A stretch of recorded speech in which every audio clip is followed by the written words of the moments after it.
What's up, my friends? Welcome back to another episode on Frogboy X1 Gaming. Today we're talking about Star Wars Outlaws. So, as you guys know, I've been doing a whole lot of Black Myth Wukong content over the last weekend and stuff. That has basically abruptly come to an end, so that I can start, working on, Star Wars Outlaws, and then later in the week. I think maybe tomorrow or something, or sometime this week, we're going to start working on Visions of Mana 2. It's getting to the busy season, my friends, and covering all these games is definitely tough and requires a lot of attention and stuff. So I've got a 3-day weekend coming up this week. I have Labor Day off, so I will try to. I want to be able to keep trying to cover Black Myth Wukong, to be completely honest with you guys. That game is freaking phenomenal. Probably one of my favorite games that I've played this year so far. But obviously the content is going to, start slowing down for that a little bit. The views are already starting to like really fall off on that game. So it's not necessarily like something that I'm like, oh, I have to keep farming the clicks for on that one. And not necessarily farming the clicks for it, but the content. So I spent 20 hours. I'm about 20 hours into Black Myth Wukong, and that basically got me to just into chapter 3. And if chapter 3 is anything like chapter 2, that means that this is going to be it's going to take a while to get through Black Myth Wukong. Now that I've got other stuff that I'm working on and trying to cover. I still have sim racing stuff that I want to start covering every single week. So putting out videos for that every single week is something that I'm doing. I'm not in a super hurry to try to beat all of these games, but something with like Black Myth Wukong, I want to try to get through that. But now when I start thinking about like overall, Star Wars Outlaws, views are definitely really low for the overall content that I've been putting out for that game, and there is so much hate out there for Star Wars Outlaws right now that kind of makes it a little bit more difficult. Everybody's just trashing the game. Everybody's just freaking out about it. They're all like this woke stuff. Well, my suggestion to you guys, honestly, about woke games, if it's something that you want to play and you've been looking forward to it, just get a case of Bud Light. Sit back and enjoy your game. Just have fun with it. Do the best you can. If it's something, obviously with Ubisoft games now, you don't even need to buy them full price. You can literally spend $20, play it for a whole month, and then move on and be done with it. That's pretty much what they go on sale for after a while. So I don't necessarily feel bad telling people to just sign up for Ubisoft Plus and play the games that they want to play for a whole month.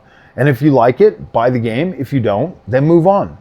It's as simple as that. And with Game Pass, with Ubisoft Plus, with EA Play Pro, if you're on PC, with all of these different subscription things that you can just subscribe for a month and play the game and then move on, it doesn't really matter anymore when it comes to those games. Now, the whole thing about wokeness in video games and stuff. Obviously, guys, it bugs all of us. If we're honest about it, it bugs us because of the way these developers implement the stuff into the game. It's like they're so in your face with it that it's like man, that's kind of a turnoff. Like, we don't care. We just want to play video games.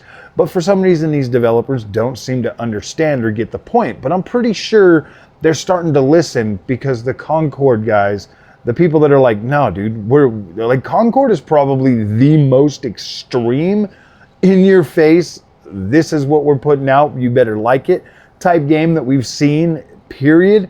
And I think this is teaching the industry, the gaming industry, a very valuable lesson that, like, look, man, if you're going to design characters that nobody wants to play as, or if you're going to design, honestly, guys, I think Concord, and this is good. This is good for them to learn and see and feel exactly, because there's a lot of loudmouth people out there on Twitter and on social media in general that are like, yeah, man, we want this stuff. We want diversity and blah, blah, blah. And those people don't even buy these games. The people that they're making these games for literally drop the ball. They don't care. They're like, no, we're not buying Concord, because they don't play the video games. They're just loudmouth, annoying people that are out there. And these developers live in such a giant bubble that they think everybody thinks like them and wants the same things they want. And I guarantee it, most of them just go along with it because they're like, oh man, like we need our job, we need our money, whatever. So yeah, I think it's dumb. I'm glad that, you know, Concord's out there teaching them a lesson.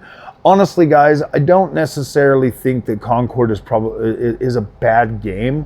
I just kind of think the way it was developed and the way it was thrust upon gamers was kind of uncalled for. They should have listened to, or they should at least, you know, try to understand why people aren't buying that game, instead of, you know, trying to be mad at the players and stuff.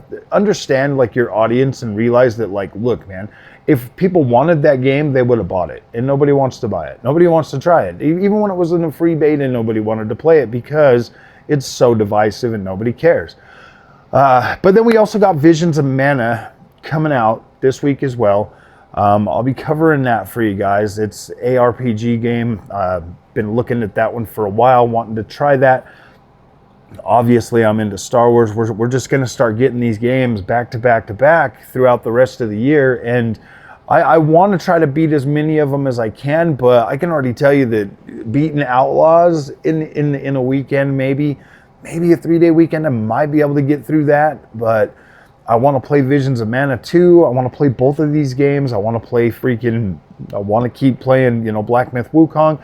So, and covering like the sim racing stuff, I want to be able to do that. I was planning on trying to do like a live stream here pretty soon and like hang out with the community again, because it's been a while.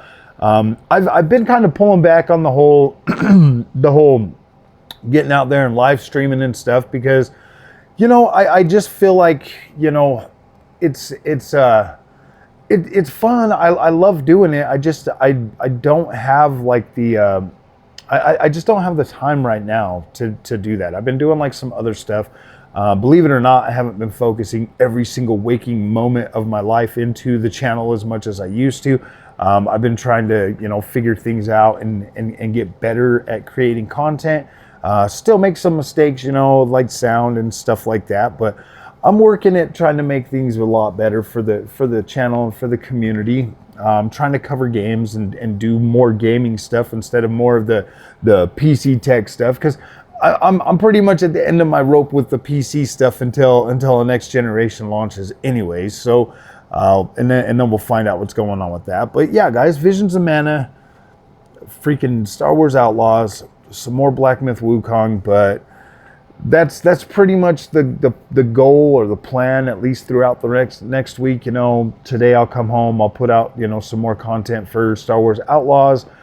I want to play a little bit more into that, you know, during the week, during the weekdays and stuff. I'm actually kind of considering doing more content for Black Myth Wukong throughout the rest of the week, while it's still kind of fresh in my head, and then kind of switch over to Star Wars Outlaws and, you know, whatever else. It's like the Ubisoft games on this channel don't really do well. And the funny thing is like Ubisoft games are probably one of my favorite types of games to play. So I don't actually understand why I can't seem to get the clicksies for the Ubisoft games. It's because I think people want negative content when it comes to Ubisoft games. And that's the way I feel, because 90% of the stuff I've ever put out for Ubisoft has just been positive stuff. So maybe go at it like negatively like everybody else and see if I can bring in the clicksies. I don't know. It's not really that important for me to bring in the clicks on the games being negative, because the studio, well, the channel is not how I fund my life. I get up every morning like right now and I go to my real job. So when it comes to like covering the games, I don't necessarily have to be negative. I tested this all last week with Black Myth Wukong. It seemed like the more negative the title, the more views it got. When I started doing the positive content, it just kind of flipped around and the views weren't as much or as many. So it kind of sucks that that's what YouTube pushes, man. It's almost like that's what YouTube designed their algorithm for. And it's not just it's you know, it's kind of like a thing. If there's a lot of negativity out there and that negative content's doing well, when you put out negative content, it'll feed into that algorithm and your stuff will get picked up more and shown more. If there's a lot of positive content, then you know your stuff will kind of maybe do well in that too, but that's just how it goes. So, all right, my friends, that's the plan for the rest of the week. If you like this content, don't forget to like and subscribe. I'll see you guys in the next one. Thank you for watching.